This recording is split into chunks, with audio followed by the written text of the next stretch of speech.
Hey everyone, welcome back to our channel. If you're scratching your head over the 9C8 error code on your Samsung washer from the 2025 models, don't worry, we've got you covered. This quick guide will help you understand and fix the issue in no time. Let's dive right in. First things first, what exactly is the 9C8 error? In Samsung washers, this code typically signals a problem with the water inlet system or the pressure sensor. It might pop up due to low water pressure, a kinked hose, or even a clogged filter, things that can easily disrupt your laundry routine. The good news is, many of these issues are straightforward to troubleshoot. Start by checking your water supply. Make sure the faucet connected to your washer is fully turned on and that there are no kinks or blockages in the inlet hoses.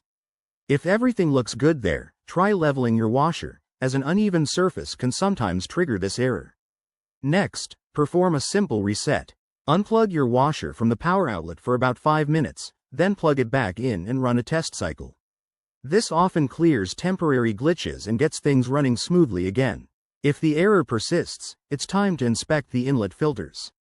Turn off the water supply, disconnect the hoses, and carefully clean any debris from the filters. It's a quick step that can make a big difference.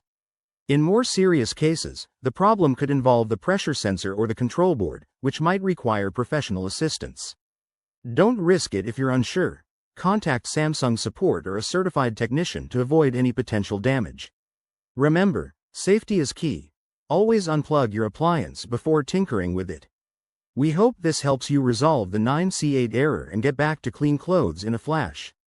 If you found this video helpful, hit that like button, subscribe for more appliance fixes, and drop a comment below if you have questions. Thanks for watching, and we'll see you in the next one.